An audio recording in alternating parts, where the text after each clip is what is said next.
to the Raiders. I kind of liked that. Jalen Milroe goes to the Seattle Seahawks. So this gives them the ultimate protection, right? Like they have the opportunity to slow develop one while they work on the other. What do you think, buddy?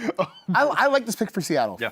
I want to be clear. This is just more about I can see the discourse engines churning. Oh, it's gonna, yeah. I mean, After that first 3-sack, 2-pick game from Darnold? We're 10 picks from the end of round 3. Saints are on the clock. They've already got their quarterback. The Raiders have passed on Shador I don't know how many times at this point. So Cleveland's coming we'll see what happens. But just to talk about Jalen Milroe, the player, this is a fun range for him because he is the most what-if-ass player that I can think of in the NFL draft because you can see all the inconsistencies and you close your eyes and go, but what if I could be the guy? Yep. That fixes him. Because there's so many plays, whether it's the 4-3 running between the tackles, you have the deep ball that he'll just rip on off and it's perfect. Every once in a while, you have to look at it and say, what if? But the reason why he's here and not being picked 1.01 is because it's so inconsistent. See, when you said discourse, I thought you meant like Sam Darnold, like his. See, that was the Darnold 5-sack game. Yeah, take 5 sacks behind that offensive line or throw a bunch of interceptions or something to be like, hey, Jalen Milroe, you think he's ready to play?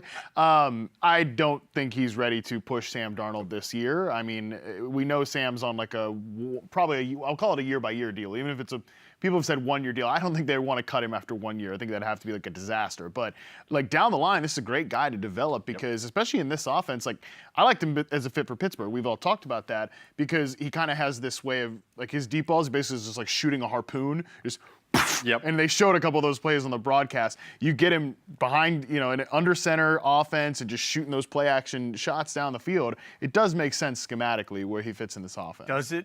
This is the question I will ask smarter people than me. Is Clint Kubiak the professor that can get out of him what he hasn't gotten anywhere else? And do we believe that there will be the time for him, the stability for him? It is still a new regime that fired an offensive coordinator after 1 year. They bring in Clint Kubiak. Like, I wanted Jalen Milroe to go somewhere that had proof of concept and the ability to slow develop a quarterback and bring him along the right way. Is that Clint Kubiak? I don't think there's anybody in the league that has proof of concept that they've done it.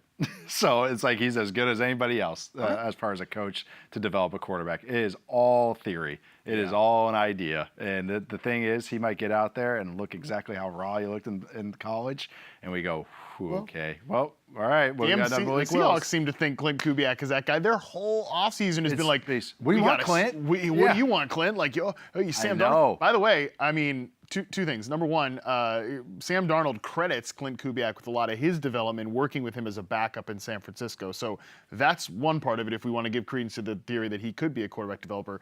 I will say, secondly, again, to come back to discourse, there's going to be some comparisons to the last time the Seattle Seahawks went and paid a free agent quarterback who thrived elsewhere in Matt Flynn and then drafted an interesting third-rounder by the name of Russell Wilson, and just, again, how things quickly flipped there. So that's the first time you're going to hear this comparison.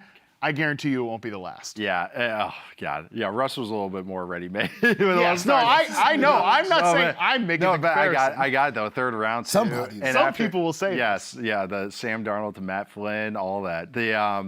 And Milroe is, I knew teams were going to like him. I figured that he'd go on day 2 somewhere just because of that skill set. You guys already brought it up. So, I mean, truly one of the most explosive players at any position in this draft, or really any recent draft, to saying that. This is a decent situation for him. He can be some gadget stuff. He can really come along. Darnold, I think, has a personality that would be okay to help out, too. Everyone loves Sam. He's not a jerk like him. Yeah, Sam, I think, is just like, all right, whatever. He's just hanging out in the room with me, right? Like, I actually think that works, even with Drew Lock in there as well.